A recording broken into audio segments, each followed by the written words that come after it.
So I ran across the story last week, and I didn't bring it on the show. I didn't mention it because I honestly, honest to God, thought that this was a joke. This is from the New York Times, and it's real. It's real.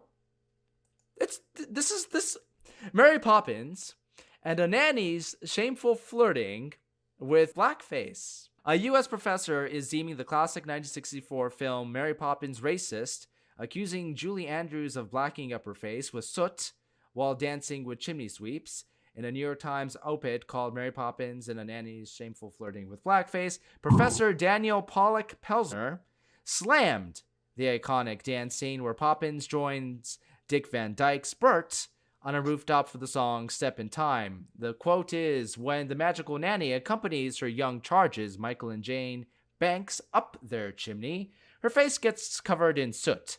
But instead of wiping it off, she gamely powders her nose and cheeks even blacker. You know, all this time I've gotten this movie wrong, Demos. Michael actually says, she's just what we wanted. Racist cheeks and everything. Okay, come on. TJ, we just watched the film for a review just a little bit over a month ago. While watching that scene, did that come across your mind? Did you actually legitimately think that that was what they were trying to do? No. This person's mad about soot on someone's face during stepping time. It's time for him to get to stepping. Okay? That's all I'm saying. I don't understand why he is upset. I don't either. Like, I don't know this guy. I don't know this guy, Demos. You don't have to show me a picture of this guy. I can just listen to his name and say, I don't understand why he's upset. I'll tell you right now why this is happening, right? It has nothing to do with the original film. This is part of a whisper campaign for the Academy Awards. The Academy Awards are 2-3 weeks away.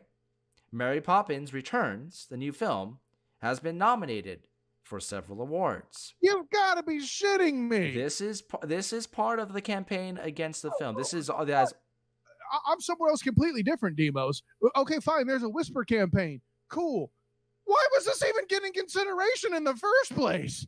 Mary Poppins Returns? Yes. Did you see the film? No, but well, okay, you did. Should it? The things that it was nominated for, it actually was, I think, in a few areas was legitimately deserving. What, costume design? Yes, it wasn't nominated for any of the major awards. So wait, so that's where we're at? We're doing whisper campaigns for political incorrectness to stop people from getting production awards.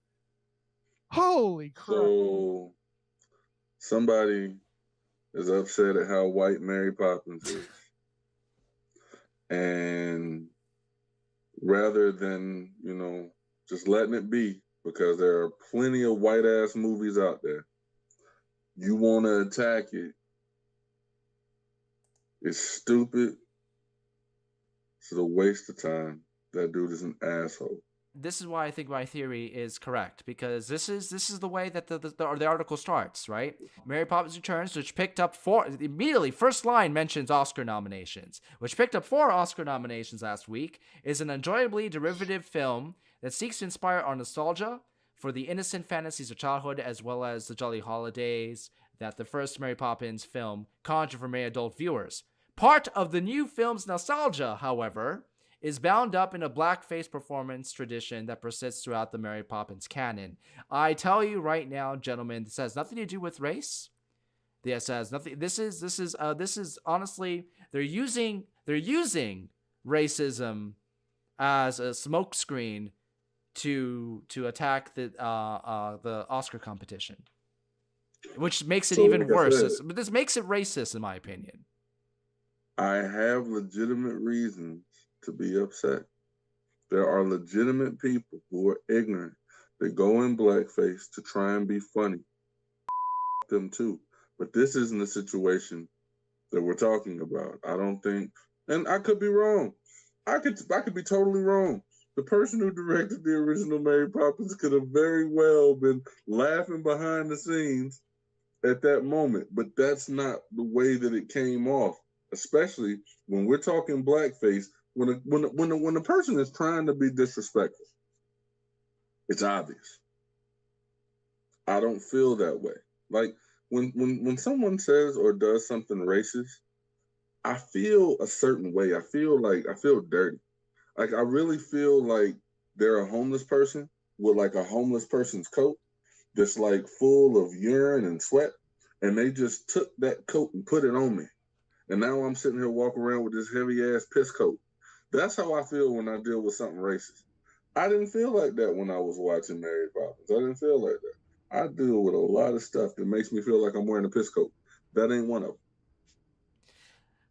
I think we should invent a new hashtag #pisscoat right now to get the awareness out about this. You know, and here's where I'm going to polish it off, which was tight with hashtag #pisscoat. But here's what I'll say to this: not only to everything TJ says true. What about the illegitimate people out there that are trying to claim that stuff put against them that's actually truthful is fake news? Then this air quotes news hits the airwaves, so to speak, and the fact that it actually is fake, and it gives credibility to someone claiming that something is fake when it isn't fake. And now we're back to the lamestream media and all the problems therein.